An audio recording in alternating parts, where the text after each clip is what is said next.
लैला मजनू की कहानी आप लोगों ने सुना होगा, जो कि लैला मजनू का एक प्रेम प्रसंग एक बहुत ही बड़े ट्रेंड पर, बहुत ही बड़े लेवल पे जाना गया था।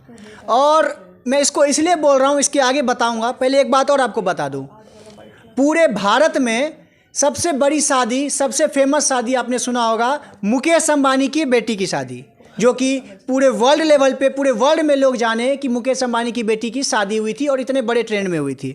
और अभी बिहार में आरती और आरती के नए प्रेमी कहा जा सकता है और नए हस्बैंड मन्नू की बात करूं तो उनकी शादी अभी पूरे इंडिया लेवल पे बहुत ट्रेंड में चल रही है। गौर फरमाइएगा, लैला मजनू से मैंने आपको इसलिए मेंशन किया था क्योंकि लैला मजनू की भी मौत हुई थी, लेकिन यहाँ पर छोटू आरती का नाम लिया जाए तो छोटू आरती जो कि आशिक, बहुत, अब दूसरे कैसा आशिक था वो तो मैं नहीं समझ पाया आज तक, क्योंकि हमने लगातार इस पर आवाज़ भी उठाया था, लेकिन ये आशिकी है ना हम समझ पाए और ना अब चाहते भी हैं, बिल्कुल नहीं समझे। और अभी हमारे साथ महिला विकास मंच के वीना मानवी जी और महिला विकास मंच के अध्यक्ष जी भी हैं। इनसे हम लोग बातचीत करते हैं क्योंकि ये वही हैं जिन्होंने आरती के हक के लिए, आरती को न्याय दिलाने के लिए लगातार तेजस्वी यादव जी के भी पास पहुंचे थे और वहां जा करके लगातार सवाल भी खड़े किए थे वहां के प्रशासन से। अच्छा मैम, पहले स्वागत है आपका। धन्यवाद भाई। मैम आपका धन्यवाद। अच्छा, आप लोग लगातार आरती का जो सपोर्ट किए थे, आरती को लेकर के आप लोग लगातार दर बदर भटके थे और न्याय की जो गुहार लगाए थे, सपोर्ट किए थे, बहुत मेहनत किया था आप लोगों ने। क्या न्याय मिल गया?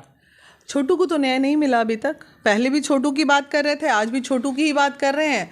आरती चूंकि उससे कनेक्टेड थी तो ठीक है, पहले हमने आरती का सपोर्ट इसलिए किया क्योंकि वो कनेक्टेड थी, छोटू से मोहब्बत थी, अब उसके आगे भी नहीं लग रहा है सो कॉल्ड मोहब्बत थी।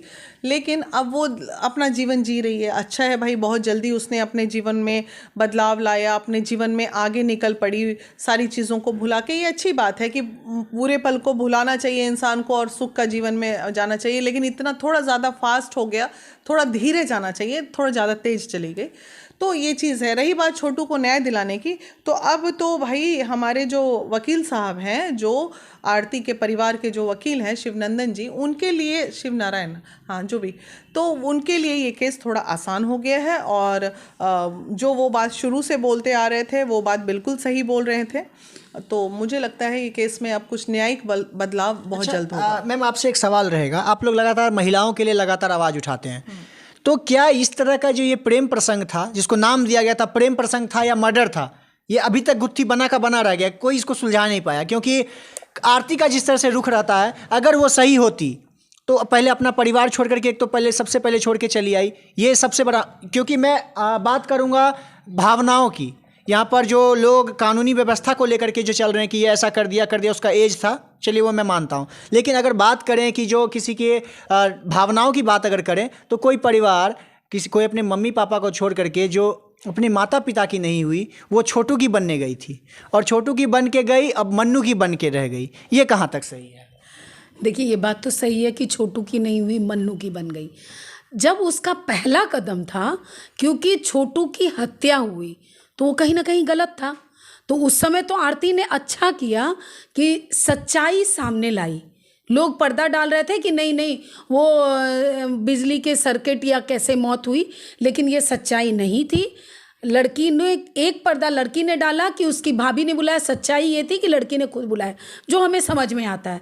उसने मिलने को बुलाया, पकड़ा गया, हत्या उसके भाई ने की और जो भी एक जीजा ने किया। लेकिन आरती एक जगह सही थी तो दूसरी जगह गलत थी कि सबका नाम डाल दिया, ये गलत था। उसके बाद इसने सेकंड स्टेप कि चलो एक घर को अपना लिया, क्योंकि उसको कौन रहने देता, जहाँ पे एक भाई को आप कर रहे हैं तो वो घर वाला नहीं कभी रहने देगा, ये बोलेगा तुम केस वापस लो, अपने भाई को कैसे फंसा रही हो, है ना। तो उस मामले में कह सकते हैं कि उनके घर वाले बड़े अच्छे थे, जो अपने घर में अपने बेटे की मौत के बाद एक लड़की को पनाह दिया, है ना। अच्छा मैम, एक सवाल इस पे यहाँ पे रोकूंगा कि आप लोग आरती को न्याय दिलवा रहे थे, छोटू को न्याय दिला रहे थे, चलिए ठीक है, तो कहीं ना कहीं आरती को सपोर्ट कर रहे थे आप लोग, हाँ। तो आरती की दादी कहाँ रही? उनको भी तो आपको सपोर्ट करना चाहिए था, वो भी तो अकेली थी। चलिए ये बात हमको कल हमारे संज्ञान कल हमें ये पता चली है बात कि उनको मतलब जो खाने के लिए मोहताज हैं, बुज़ुर्ग हैं, उनको खिलाने वाला कोई नहीं है।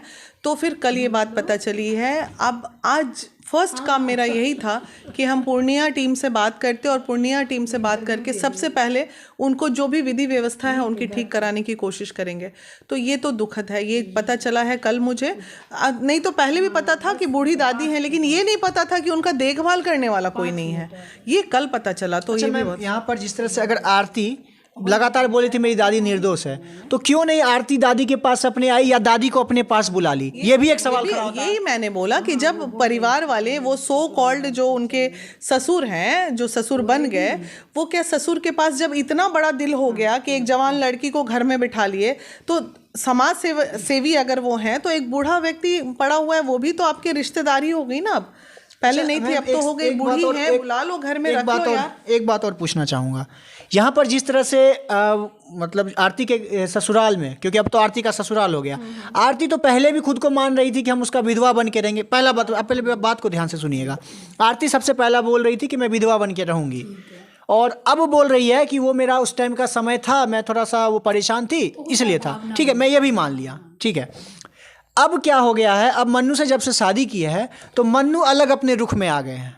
अब पहले तो पता नहीं चुप कुछ बोल नहीं पा रहे थे, अब जो भी दिक्कत था गम में थे या बहुत ज़्यादा गम में थे, अब जो भी था। लेकिन अब ऐसा क्या हो गया कि अब मीडिया को आके गाली भी दे देते हैं और मीडिया वाले सुन के भी आ जाते हैं और आरती भी हंगामा शुरू कर देती है। इतना कहाँ से पावर आ गया? शक्ति हो जाती है। क्या होता है जब व्यक्ति की शादी हो जाती है, मान लो आप यंग हो, आपकी शादी किसी से हो गई तो वो आपकी वाइफ पे अगर कोई अटैक करेगा तो सेल्फ रिस्पेक्ट अपने आप जगता है इंसान मर्द का, और वो जो मीडिया वाले को लथाड़ रहे हैं, गलिया रहे हैं, ये वो ही चीज़ है, वो अपनी बीवी का बचाव में गलिया उससे पहले आरती भी हल्ला हंगामा कर दी थी, आरती भी चिल्ला आरती की थी, मैं मानती हूँ, लेकिन जब उन्हें लगा कि धक्का धुक्की चालू हो गया तो वो एक मर्द होने के नाते जो स्टेप उसको लेना था वो स्टेप उन्होंने लिया। तो यहाँ गलती उसकी नहीं है, यहाँ गलती मीडिया वाले की है। उतना लात बात गाली सुनने के लिए आप वहाँ जा क्यों रहे हो? एकदम लतखौक की तरह आप पड़े हुए हो उसके पीछे। कितना मज़ा आ रहा है मीडिया कर्मी को लात खाने में। बिल्कुल, और मैं भी बोलूँगा आप लोगों से, मज़ा आ गया। मीडिया जो चौथा स्तंभ बोला जाता है उसकी गरिमा आप लोग बहुत बना रहे हैं, इतना बना दिए, इतना गरिमा बना दिए कि आज हम लोग भी किसी के पास जाते हैं ना तो कहते हैं तुम लोग भी वही मीडिया वाला हो, इस टाइप का बना दिया गया। और उससे भी बड़ी बात जहाँ पर अभी बहुत सारा मुद्दा था, अभी ऐसा घटना बहुत हुआ है। ये शादी विवाह कोई मैटर हुआ तब तो ऐसा हुआ, तो मुकेश अंबानी की बेटी का शादी हुआ था तब जितना मीडिया कर्मी नहीं गया, तो उससे ज़्यादा तो छोटू आरती में पहुंच गया। बिल्कुल, ये मुद्दा है, बना दिया इन लोगों ने, जबकि इतना बड़ा कोई मुद्दा था नहीं। ऐसे 100 बच्चे मरे हैं बिहार में 1 साल में, और ऐसी 100 लड़कियां पड़ी हैं, लेकिन मुद्दा बना दिया, मीडिया कर्मी ने बनाया। और आज आप पीपी पॉइंट के माध्यम से मैं ये बोलना चाह रही हूँ कि आज के बाद महिला विकास मंच आरती छोटू मैटर पे कोई भी वक्तव्य हमारा कोई भी मेंबर नहीं देगा, इनफैक्ट मैं भी नहीं दूंगी। इसलिए सभी मीडिया कर्मी से हाथ जोड़ के निवेदन है कि आप लोग ये मैटर लेके हमारे पास मत आइएगा। दूसरा कोई भी मैटर होगा मैं बिल्कुल बखूबी बैठती हूँ और बैठूंगी, क्योंकि मुझे लग रहा है कि कहीं ना कहीं महिला विकास मंच भी इस चीज़ को अगर बढ़ावा देगी तो वो समाज के लिए गंदा मैसेज जाएगा। तो हमें इन सब चीज़ों से बचाइए और हाथ जोड़ के विनती है। आज की तारीख है 30 तारीख, 1 दिसंबर से इस मैटर पे कोई भी चर्चा महिला विकास मंच नहीं करेगी। अच्छा, आखिरी में आज क्योंकि 30 तारीख है, आज भर का मौका दिया है आपने, तो आखिरी में आपसे एक सवाल और पूछना चाहूँगा कि जो इस तरह के जो प्रेम प्रसंग में पड़ते हैं और जा करके खुद को सुसाइड कर लेते हैं, जा करके सुसाइड ही हुआ, जाते हैं किसी के यहाँ गए तो मार के ख़त्म कर ही देना, पकड़े जाएंगे तो सुसाइड अटैम्प्ट लेते हैं। तो वैसे नौजवानों को, वैसी कुछ लड़कियों को भी जो बुलाते हैं, और वैसे नौजवान लड़के जो खुद को 30 मार खा समझ के चले भी जाते हैं कि हमको कुछ नहीं होगा, उनको क्या संदेश देना चाहेंगे? भाई, उन तमाम देशवासियों को जो युवा है, पीढ़ी है, आप लोगों को एक ही संदेश है कि मोहब्बत कीजिए, अफेयर कीजिए, कहीं से ये गलत नहीं है, लेकिन मर्यादित रहिए, मर्यादा में रहिए। अपनी मर्यादा को लांघिएगा या तो मौत के शिकार होइएगा या समाज के शिकार होइएगा। इसलिए मर्यादा में रहिए, पेरेंट्स को कन्विंस कीजिए, शादी कीजिए, प्रेम पूर्वक रहिए और अपने जीवन को एक सुचारू रूप से एक अच्छी दिशा दीजिए। मैम आपने एक बहुत बड़ी बात कहा पेरेंट्स को मतलब बता करके करने के लिए। तो मैम आप इसको कैसे देखते हैं, क्योंकि पेरेंट्स तो मारेंगे ना, पहले सबसे पहले कोई बात बोलेगा तो पेरेंट्स बहुत मारते हैं। देखिए जहाँ तक ये आरती छोटू पे ही बोल रहे हैं, तो आरती छोटू दोनों एक स्वजातीय थे, तो स्वजाति में अगर संज्ञान में दे देते तो हमें लगता है कि ये मौत तक जाता।